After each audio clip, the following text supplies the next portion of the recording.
Quem diz o povo ser o Filho do Homem? Uns dizem João Batista. Outros dizem que és Elias, Jeremias ou algum outro profeta. Mas vós, quem dizeis que eu sou? Senhor, tu és o Cristo, Filho do Deus vivo.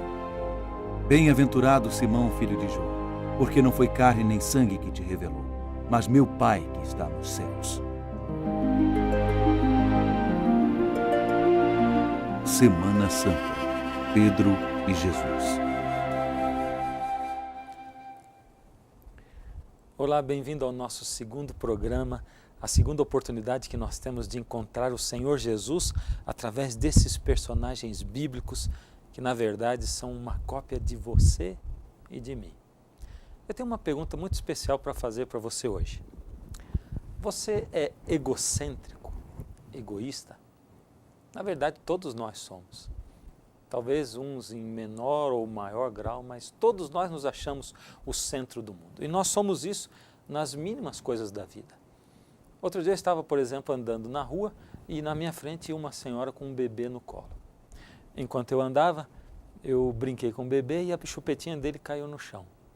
Abaixei para pegar a chupeta, entreguei para a mulher, ela pegou a chupeta, se virou, já ia saindo e eu imediatamente pensei: puxa, mas ela não vai nem dizer obrigado. Enquanto eu pensava no obrigado, a mulher se virou, voltou-se para mim e disse: muito obrigado.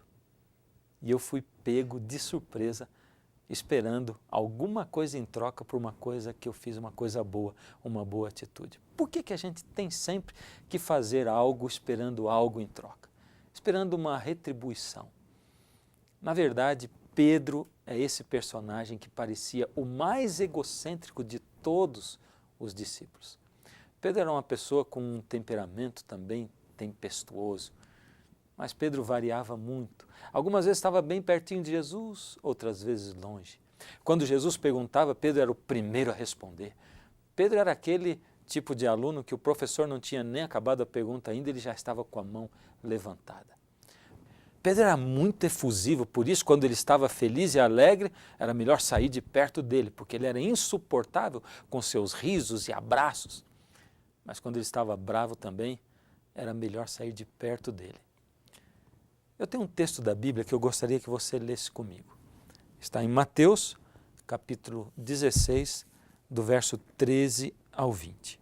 E aqui diz assim: indo Jesus para os lados de Cesareia de Filipe, perguntou a seus discípulos: quem diz o povo ser o Filho do Homem? E eles responderam: um diz João Batista, outros Elias e outros Jeremias, ou algum dos profetas. Mas vós, continuou ele, quem dizeis que eu sou? Respondendo Simão, Pedro disse: tu és o Cristo, o Filho do Deus vivo. Então Jesus lhe afirmou: bem-aventurado és, Simão Bar-Jonas, porque não foi a carne e sangue que tu revelaram, mas meu Pai que está nos céus. Também eu te digo que tu és Pedro, e sobre esta pedra edificarei a minha igreja, e as portas do inferno não prevalecerão contra ela. Ouvindo esse diálogo de Jesus com Pedro, dá a impressão que Pedro era essa pessoa perfeita, que tinha sempre o discernimento dos céus e que nunca errava. Outro dia eu estava ouvindo uma frase e a pessoa dizia assim: o artista, o profeta e o desportista, o atleta, eles têm algo em comum. O quê? O artista, você vê alguém pintando um quadro e pensa assim: uau, um dia eu quero pintar como ele. Começa suas aulas de pintura. Você olha para o atleta e vê um nadador e diz: uau, um dia eu quero nadar como ele. E você começa suas aulas de natação. O profeta, o personagem bíblico, ou o santo, você olha para ele e diz: uau, eu quero ter uma vida como essa pessoa. O que eles têm em comum mais é que depois de algumas aulas de pintura, você olha para os seus quadros e diz assim: eu nunca vou pintar como ele. Depois de algumas aulas de natação, você desiste porque é difícil. Os dias às vezes estão frios, não é tão bom de ir para a piscina. E o profeta? Você olha para a vida dele e diz: ele era diferente, ele vivia na época de Jesus, eu nunca vou ser como ele. Como começou a vida de Pedro? Lá em Lucas, no capítulo 5, nós encontramos Jesus fazendo o seu chamado para Pedro. Pedro estava no barco e ouvia Jesus pregando. A multidão apertou Jesus para ouvir a mensagem. Jesus entrou no barco de Pedro e pediu Pedro para afastar o seu barco. Pedro foi, Jesus pregou, Pedro se emocionou com o sermão de Jesus. Mas depois de um tempinho, quando acabou de pregar, Jesus diz assim: Pedro, vamos pescar agora. Era de dia e Pedro sabia, pescador que era impossível pregar de dia naquele lago, pescar de dia naquele lago. Mas Pedro disse para Jesus: Senhor, eu pesquei a noite inteira aqui, não peguei nada, mas já que o Senhor está mandando. Pedro era o dono da situação. Jesus, o Senhor é muito bom pregador, mas pescador sou eu. Jesus foi com Pedro, ordenou, e Pedro, atendendo a Jesus, jogou a sua rede. E a rede se encheu tanto que quase se arrebentava. E ele colocou a rede para dentro do barco e o barco quase se afundava.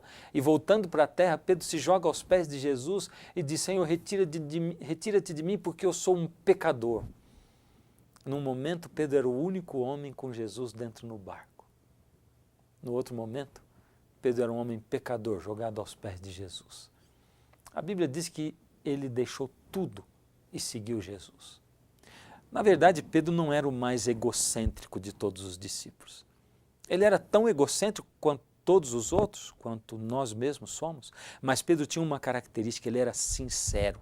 Ele buscava Jesus de todo o seu coração, de toda a sua alma, com intensidade, como tudo que ele fazia. E para Jesus só serve se eu o busco com intensidade e de todo o meu coração e com toda a minha alma. Como você busca Jesus? Como Pedro era um homem sincero, a história dele era uma história de altos e baixos, altos e baixos. Às vezes pertinho de Jesus e às vezes longe de Jesus.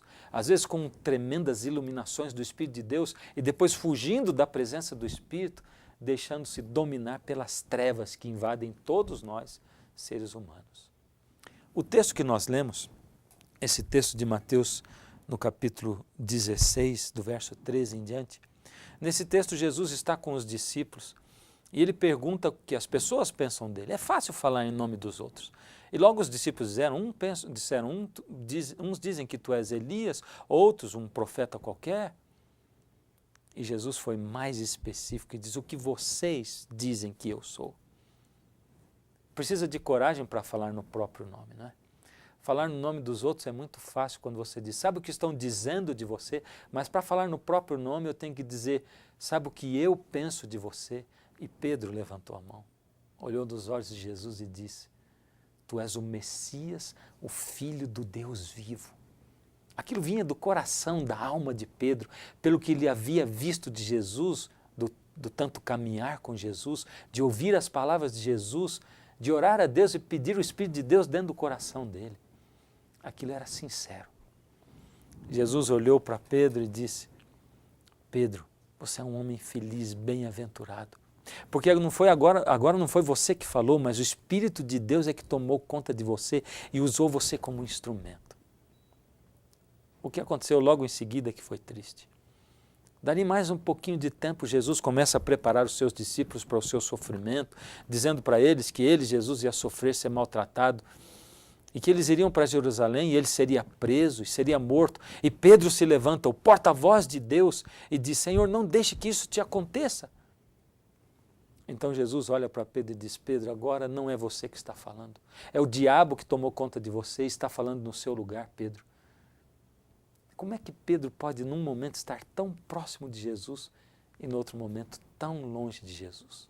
Como é que eu posso viver uma vida assim, como a vida de Pedro, em alguns momentos pertinho dele e outras longe do Salvador do mundo?